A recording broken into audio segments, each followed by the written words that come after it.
Introducción teórica sobre métodos y técnicas del estudio del sistema nervioso central. La investigación sobre la fisiología de la conducta es un trabajo interdisciplinario de múltiples ciencias.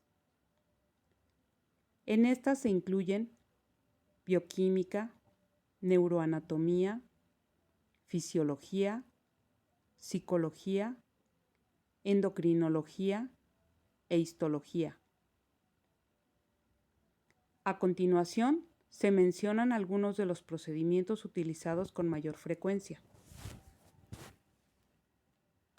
Uno de los principales métodos de investigación utilizados para estudiar las funciones cerebrales requiere destruir una parte del encéfalo y evaluar la conducta subsecuente del animal.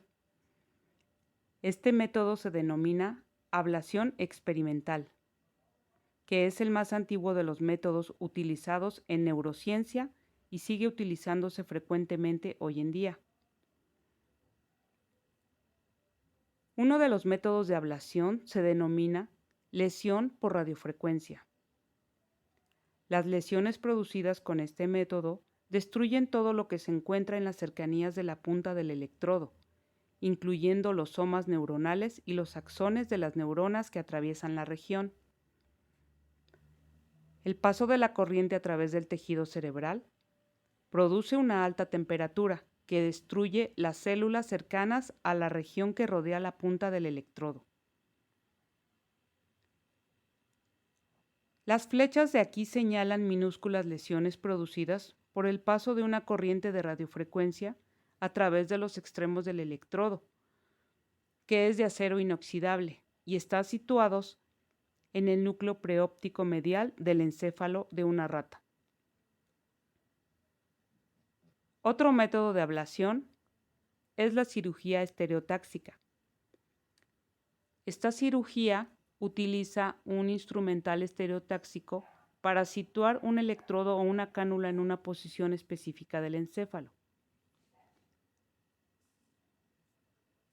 Esto se hace con ayuda de un atlas estereotáxico. Un atlas estereotáxico es una recopilación de esquemas de secciones del encéfalo de un determinado animal o paciente con medidas que proporcionan coordenadas para la cirugía estereotáxica. Bien, ahora que conocimos algunos métodos de ablación experimental, vamos a adentrarnos en otra de las técnicas de investigación utilizada en el estudio del sistema nervioso central, que son los métodos neuroquímicos. El desarrollo de estos persigue tres objetivos principales, todos ellos derivados de la necesidad de descubrir los circuitos neurales responsables de los efectos de alguna sustancia en la conducta. Uno de los objetivos es identificar las neuronas que producen un neurotransmisor o neuromodulador determinado. También se busca identificar las neuronas que contienen un tipo de receptor en particular y, por último, en consecuencia, identificar las conexiones de estas con otras neuronas de una región cerebral específica. Para el alcance de nuestro objetivo, que es detectar las neuronas productoras de un neurotransmisor o neuromodulador determinado, en primer lugar, consideraremos los métodos mediante los que se pueden localizar sustancias neuroquímicas específicas en el encéfalo. Hay tres modos básicos: localizar las sustancias mismas, localizar las enzimas que las sintetizan o localizar el ARN mensajero. En este caso, la localización por inmunocitoquímica será útil para detectar la sustancia si esta es una proteína, pero si no fuese el caso, se podría rastrear la enzima que sea responsable de su síntesis. El procedimiento consiste en exponer secciones del tejido cerebral a un anticuerpo unido a un tinte, de manera que al examinarse en el microscopio bajo una luz de una determinada longitud de onda, las secciones con el tinte fluorescente indicarán la presencia de dicha sustancia. Otra forma indirecta de localizar una sustancia es por medio de la hibridación in situ. Esta nos ayuda a encontrar el ARN mensajero responsable de la síntesis de una sustancia. Para esto, se expone tejido a ADN radioactivo, el cual se adhiere al ARN mensajero apropiado y posteriormente se puede observar con autorradiografía dónde se localiza el ARN mensajero. y por deducción, la proteína cuya síntesis inicia el ARN. Por otro lado, para la detección de neuronas que contienen un tipo de receptor particular, describiremos dos métodos: la localización mediante autorradiografía de ligandos radioactivos, para el cual se exponen tejidos a una solución que contiene un ligando radioactivo para un receptor específico. Después, este tejido se enjuaga de tal forma que la única radioactividad que quede en él es la del ligando que ya se ha unido a sus receptores. Posteriormente, si observamos este tejido a través de la autorradiografía, podremos ubicar los receptores. Nuestro segundo método es la localización por inmunocitoquímica.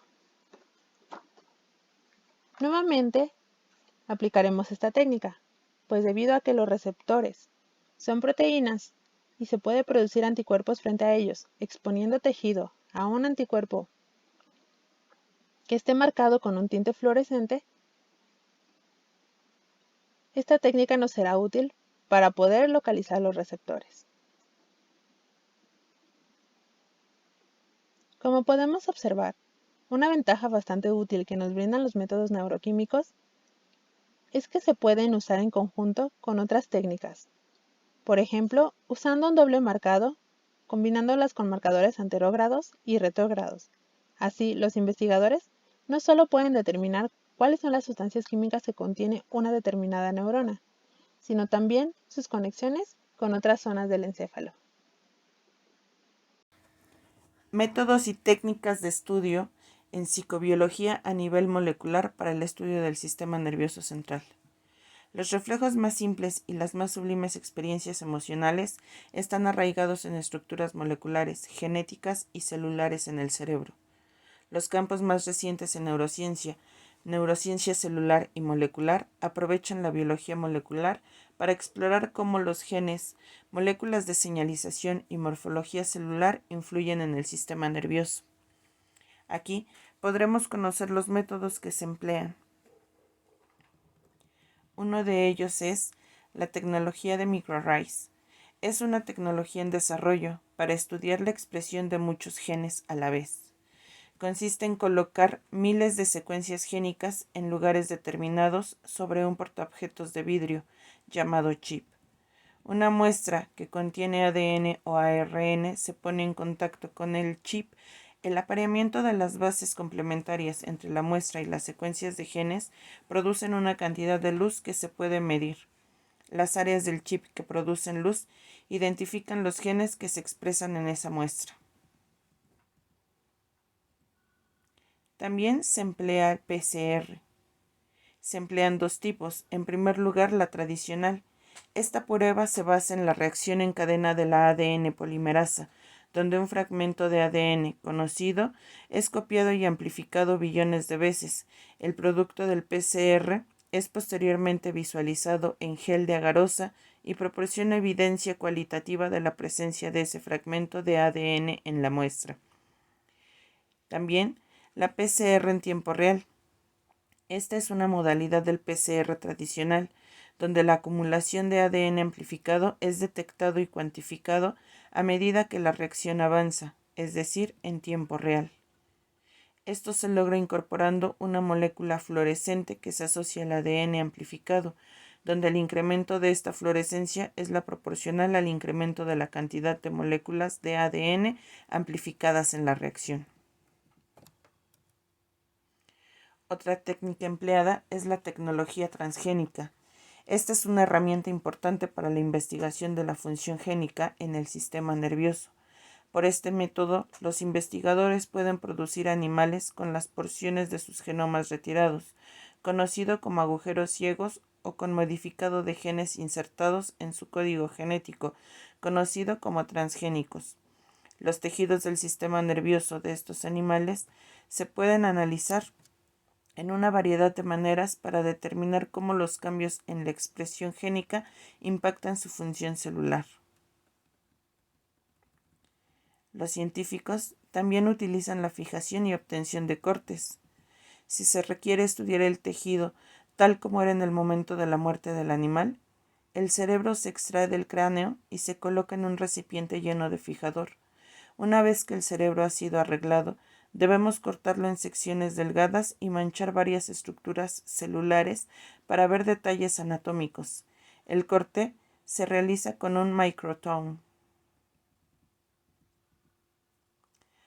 Para dichos estudios es necesario el uso de la microscopía, como son el microscopio de escaneo láser confocal, el cual permite ver detalles dentro de secciones gruesas de tejido o incluso losas de tejidos mantenidas en cultivos tisulares o en las capas superiores de tejido del cerebro vivo expuesto. El microscopio confocal requiere que las células o partes de las células de interés se manchen con un fluorescente, como es el azul de metileno. Para esto es necesaria la técnica de tinción. Esta técnica, además del azul de metileno, puede usar muchos tintes para teñir los somas celulares. El más utilizado es el violeta de crecilo. La tinción no tiñe selectivamente los somas celulares, ya que todas las células quedan teñidas por igual. Le corresponde al investigador determinar cuál es cuál en función de su tamaño y forma y localización. El microscopio electrónico se emplea para ver estructuras anatómicas tan pequeñas como las vesículas sinápticas y detalles de los orgánulos celulares. En este, un haz de electrones se pasa a través de una fina porción de tejido a examinar.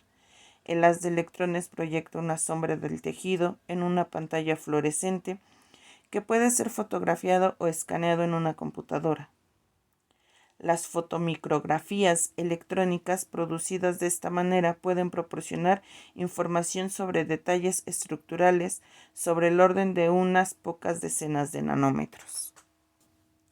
El microscopio electrónico de barrido.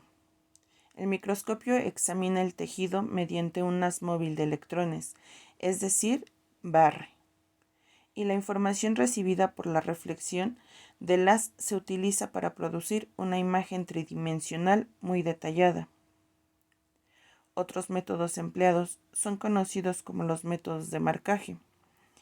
Estos métodos son de gran precisión y permiten resaltar neuronas específicas. Combinándolos, permiten descubrir circuitos de neuronas interrelacionadas. Marcado de axones aferentes. Este tipo de marcado recibe también el nombre de anterógrado. Estos métodos emplean sustancias que son captadas por las dendritas o los somas celulares y las transportan a lo largo del axón hasta los botones terminales. Para descubrir el destino de axones eferentes localizados dentro de alguna estructura concreta, podemos inyectar una minúscula cantidad de PHAL. Las dendritas absorben estas moléculas y las transporta atravesando el soma hasta el axón, por donde viaja mediante transporte axoplásmico rápido hasta los botones terminales. Por otro lado, el marcado de axones eferentes recibe también el nombre de retrógrado. Este método emplea sustancias que son captadas por los botones terminales y transportadas de vuelta a lo largo de los axones hacia los somas celulares. Este método es similar al anterior. En primer lugar, se inyecta en la estructura una pequeña cantidad de oro fluorado, que es absorbida por los botones terminales y transportada a los somas celulares mediante transporte axoplásmico retrógrado. Se secciona el encéfalo y se examina el tejido bajo una luz de longitud de onda adecuada, bajo la cual las moléculas de oro fluorado emiten fluorescencia. Dentro de los métodos y técnicas en psicobiología a nivel de circuitos para el estudio del sistema nervioso central, se encuentra la optogenética. ¿Sabes lo que es? La optogenética es un método para controlar la actividad de una neurona mediante la luz y la ingeniería genética, es decir, proceso de cambiar la información en el código genético, los planos, de un ser vivo al agregar o eliminar información. En los estudios optogenéticos, los científicos toman el código genético de las neuronas que quieren estudiar y le agregan un nuevo código. El nuevo código permite que estas neuronas produzcan proteínas especiales, llamadas opsinas. Estas proteínas responden a un tipo específico de luz. Por ejemplo, CHR2 solo responde a la luz azul. En neurociencia, estas proteínas se utilizan para controlar la actividad neuronal. Las opsinas se producen de forma natural y se descubrió por primera vez en las algas, que utilizan estas proteínas para ayudarlas a moverse hacia la luz. Pero, ¿cómo funciona la optogenética? La tecnología optogenética funciona en varios pasos. Primero, se adaptan genes especiales de organismos unicelulares, como ya lo mencionamos, ciertas algas y bacterias, para usarlos como herramientas para estudiar comportamientos específicos en animales, típicamente ratones. Estos genes únicos, conocidos como psinas microbianas, producen proteínas que funcionan como bombas o canales iónicos sensibles a la luz, activando o inhibiendo la producción de corriente eléctrica en las células al dirigir el movimiento de iones cargados, como protones o iones de cloruro, a través de la membrana celular en respuesta a la luz. En segundo lugar, se utilizan herramientas genéticas avanzadas para dirigir los genes de opsina a determinadas células. La focalización asegura que los productos de genes, proteínas de opsina, se fabriquen solo en tipos específicos de células. Por ejemplo, las células del cerebro que no están destinadas a recibir genes de opsina no producirán proteínas de opsina. Por lo tanto, las células cerebrales no dirigidas permanecerán insensibles a la luz directa. En tercer lugar, la óptica avanzada se utiliza para apuntar pulsos de luz sincronizados con precisión en regiones o células de tejido específicas. Idealmente, esto se realiza mientras el sujeto experimental realiza una conducta de interés. Los pulsos de luz estimulan los genes de opsina, lo que resulta en la producción de corriente eléctrica en las células objetivo. Dependiendo del tipo de opsina utilizada, la corriente eléctrica activa o inhibe células objetivo. Luego, los investigadores pueden determinar si tipos específicos de actividad eléctrica en las células producen el comportamiento de interés y, de ser así, cómo lo producen. Ahora hablemos acerca de algunas aplicaciones de la optogenética. Los métodos optogenéticos se han aplicado a una amplia gama de cuestiones de comportamiento y fisiología, proporcionando información sobre el movimiento, la navegación, el aprendizaje, la memoria, el metabolismo, el hambre, la sed, la respiración, el sueño, la presión arterial, la recompensa, la motivación, el miedo y el procesamiento sensorial. También se han utilizado y se han realizado descubrimientos clínicamente inspirados que ayudan a arrojar luz sobre las actividades celulares asociadas con afecciones como la epilepsia, la enfermedad de Parkinson, la enfermedad de Huntington, los accidentes cerebrovasculares, el dolor crónico, el trastorno obsesivo-compulsivo, la adicción a las drogas, la depresión, la disfunción social y la ansiedad. A manera de cierre, por ejemplo, hablaremos acerca de cómo la optogenética hizo posible determinar qué células y conexiones en el cerebro eran importantes para definir y ensamblar las diferentes características de la ansiedad, incluidos los cambios en la frecuencia respiratoria y la evitación de riesgos. Toda esta información fue obtenida en el journal que aparece en el pie de página. Gracias por su atención. Se despide Jorge Rivera. Métodos y técnicas en psicobiología a nivel conductual para el estudio del sistema nervioso central. Es bien sabido que el sistema nervioso central controla y regula la mayoría de actividades del organismo y por tanto la cognición y la conducta humana.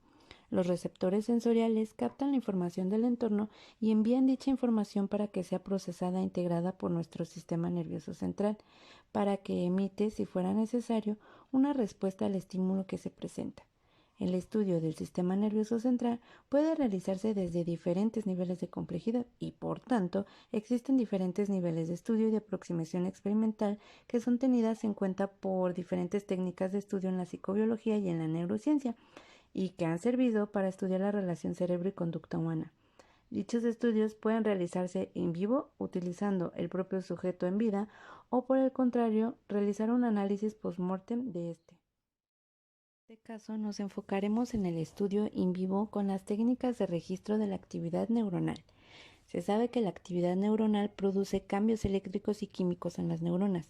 En este sentido, existen varias técnicas que permiten registrar de forma directa la actividad neuronal, tanto eléctrica como la química, mientras el sujeto realiza alguna tarea cognitiva de interés, por ejemplo, decir en voz alta diferentes palabras, leer una historia, realizar cálculo mental, etc. El registro de esta actividad neuronal permite registrar los potenciales de acción que se dan en una neurona o varias, así como los potenciales posinápticos que se dan. De esta manera, puede saberse si la estructura cerebral de la que estamos registrando la actividad participa en una conducta que el sujeto realiza en un momento o no, y saber, por tanto, si existe la relación entre el funcionamiento cerebral y la conducta entre sí. El registro se realiza mediante electrodos implantados en la zona del cerebro que se pretende estudiar. Estos registros se pueden realizar sobre una sola neurona o sobre múltiples neuronas según el objetivo de estudio. Cuando se realiza el registro de una sola unidad, puede estudiarse tanto la actividad intracelular de esa célula como de la actividad extracelular. En cambio, los registros de múltiples unidades permiten registrar la actividad eléctrica o señales eléctricas de un gran número de neuronas en un área determinada cerebral, mediante el registro representado por la suma de la actividad de las neuronas. Los electrodos que se utilizan en los registros de una y de múltiples unidades difieren en su tamaño. Los de registro único reciben el nombre de microelectrodos, mientras que los de múltiples unidades son los macroelectrodos. La estimulación de áreas concretas del sistema nervioso es una técnica que permite saber en qué funciones participa el área estimulada en concreto, observando qué cambios conductuales se producen en el sujeto después de dicha estimulación. Un ejemplo frecuente en humanos es la estimulación cerebral profunda. Esta técnica se utiliza como método terapéutico estimulando áreas cerebrales mediante electrodos con el objetivo de mejorar algunas funciones cerebrales cuando ningún otro tratamiento ha hecho efecto, como en el caso de la enfermedad de Parkinson o de depresiones mayores profundas.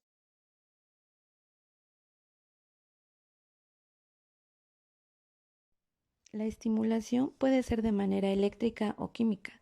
Si la estimulación se realiza de manera eléctrica, se realiza mediante electrodos implantados en áreas concretas del cerebro. Se hace pasar una corriente eléctrica de baja intensidad que estimulará la actividad de las neuronas próximas a la punta del electrodo, mientras que si la estimulación es química, esta se produce inyectando determinadas sustancias en áreas concretas del cerebro a través de una cánula en pequeñas cantidades de aminoácidos excitatorios como el glutamato, es un ejemplo. Esta estimulación respecto a la anterior tiene como ventaja que la estimulación es más localizada que en el caso de la estimulación eléctrica, ya que solo activa los somas y no los axones. Existe un conjunto de técnicas que mide el registro de la actividad del sistema nervioso. Esto se realiza a partir de técnicas de registro situadas en la superficie corporal. Concretamente lo hace el sistema nervioso central, sistema nervioso somático y el sistema nervioso autónomo. Estas técnicas de registro psicofisiológico se han utilizado en el estudio de mecanismos del sueño y de las emociones. Gracias a la incorporación del uso de técnicas de estudio del sistema nervioso central, se puede obtener información valiosa que nos permite entender y explicar cientos de procesos, desde nuestro propio comportamiento y funcionamiento como humanos hasta el origen y evolución de diferentes patologías mentales. A partir de los años 70, con la aparición de las primeras técnicas de neuroimagen, este campo vivió una gran evolución, debido a que se pudo empezar a monitorear las funciones cerebrales de una forma más detallada y cuantitativa, y como consecuencia hubo un gran avance en el diagnóstico y comprensión fisiológica del funcionamiento del sistema nervioso central. De esta manera, las técnicas de neuroimagen que se utilizan tanto en la práctica clínica como en la investigación científica nos permite estudiar el sistema nervioso de una forma más detallada. En primer lugar y como ejemplo tenemos la tomografía axial computarizada, que produce imágenes dentro del cerebro humano usando como fuente de energía los rayos X en forma de abanico y un receptor detector de rayos X del otro extremo. Este graba la toma de estos rayos y así se van generando múltiples tomas durante una rotación completa. Estas imágenes son enviadas a una computadora para crear imágenes con cortes transversales. Es muy preciso y permite detectar anomalías desde 1 a 2 milímetros. Para dar más precisión, es opcional el uso de algún radiofármaco que aumentaría aún más el contraste.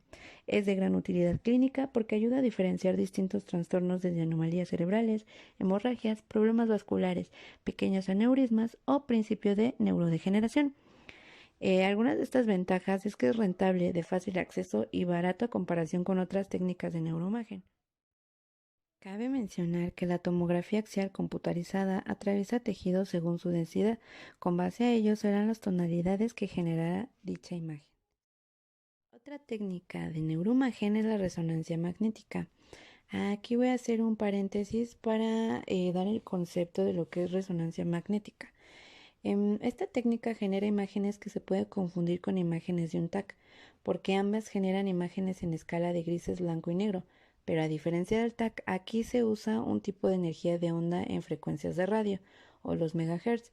Estas estimulan los núcleos de los átomos de hidrógeno dentro de nuestro sistema. Estos átomos se alinean con el campo magnético impulsado por las ondas de radio. A su vez, estos átomos generan un campo magnético que será detectable por un sensor. Gracias a ello, se genera una imagen que contiene tonalidades, como lo mencionaba, blanco, negro y escala de grises. La resonancia magnética nos ofrece diferentes tipos de imágenes en el espacio e imágenes potenciadas en T1 o en T2, según cuál sea el objetivo de estudio. La T1 genera imágenes que son adecuadas para detectar alteraciones anatómicas, como por ejemplo tumores o deformaciones de la anatomía. Y T2 son imágenes que ayudan a detectar fisiopatologías, como lo son trastornos neurodegenerativos o Alzheimer e incluso el Parkinson. En la actualidad, una de las técnicas más popularizadas de los últimos tiempos es la resonancia magnética funcional, ya que permite el estudio en vivo, en tiempo real, del sujeto de forma no invasiva. Como método de estudio, la resonancia magnética funcional detecta qué regiones del sistema nervioso está más oxigenado, y esto lo hace a través de detectar las áreas que contengan más dextrohemoglobina, la molécula encargada de llevar todo el oxígeno al cuerpo, pero en la versión en la que ya no posee tanto oxígeno, puesto que quiere decir que el sistema lo ha absorbido. De aquí que esta técnica se conozca como imágenes por efecto Blood Oxygenation Level Dependent o efecto BOLD. En esas regiones donde hay más oxigenación, se emite una señal magnética que emite la de exohemoglobina, lo que significa que en esa región se está consumiendo más oxígeno, a lo que los científicos lo han relacionado con mayor activación en esa área.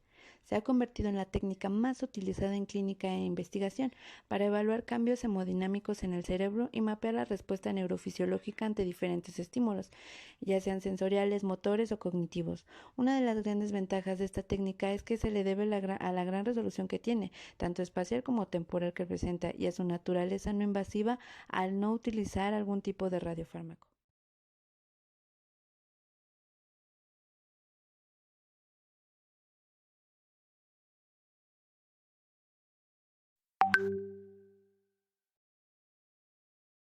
Otra de las técnicas es la electroencefalografía. Es una técnica que permite registrar la actividad eléctrica cerebral que subyace a diferentes procesos cognitivos, motores e incluso sensoriales. Aquí el tejido nervioso tiene una peculiaridad. Es generar potenciales eléctricos, los cuales los usa para comunicarse entre las diferentes neuronas, ya sea con el fin de realizar cualquier conducta controlada por el sistema nervioso. Concretamente, esta técnica solo se centra en aquellos potenciales eléctricos que se producen en la corteza cerebral y en las regiones directamente relacionadas con ellas. Para registrar la actividad cerebral, se coloca en la cabeza del sujeto una serie de electrodos de tipo superficial. Estos electrodos consisten en pequeños discos metálicos de unos 5 milímetros de diámetro aproximadamente, que se adhieren con una pasta conductora y se fijan al cuero cabelludo con un aislante. Es necesario que los electrodos se dispongan en un orden determinado, y para ello existen diferentes sistemas, como lo es el Montreal. La actividad eléctrica que recogen los electrodos consiste en ondas, cuya amplitud depende del grado de actividad del cerebro. Normalmente el tipo de ondas que se recogen en un cerebro sin patología son las ondas alfa, que oscilan entre los 7 y 14 Hz. Esta frecuencia se obtiene en estados en los que el sujeto se encuentra despierto con los ojos cerrados y relajado en un ambiente libre de estímulos inesperados. También tenemos las ondas beta, que oscilan entre los 14 y 21 Hz. Estas ondas se obtienen cuando el sujeto está en vigilia, realizando alguna actividad que le suponga estar en alerta o en tensión, como por ejemplo conducir, estudiar, leer, etc. Las ondas teta, cuya frecuencia oscila entre los 4 y 7 Hz, suele aparecer en estados de sueño, y las ondas delta, las cuales oscilan entre el 0 y 4 Hz, Aparecen en estados de sueño profundo y en algunas patologías cerebrales. Los patrones de estas ondas pueden variar en función del desarrollo cerebral, el estado de conciencia, y en algunas patologías cerebrales y ante la presentación de diferentes estímulos sensoriales como visuales o auditivos, denominándose así la técnica como la técnica de los potenciales evocados. Relacionados con estas técnicas y a modo anecdótico, el polígrafo es una técnica que combina diferentes tipos de registro psicofisiológico, como son la frecuencia cardíaca, la tasa respiratoria y la conducta de la piel, para saber si el sujeto dice o no la verdad, de ahí que sea conocido comúnmente como la máquina de la verdad. Pasamos ahora a la siguiente, magnetoencefalografía. Es una técnica funcional no invasiva que permite registrar la actividad cerebral. Capta campos magnéticos de áreas poco accesibles con electroencefalografía. Concretamente, esta técnica capta los pequeños campos magnéticos generados por potenciales posinápticos, tanto excitatorios como inhibitorios, producidos por dendritas apicales de las neuronas piramidales localizadas en los surcos cerebrales.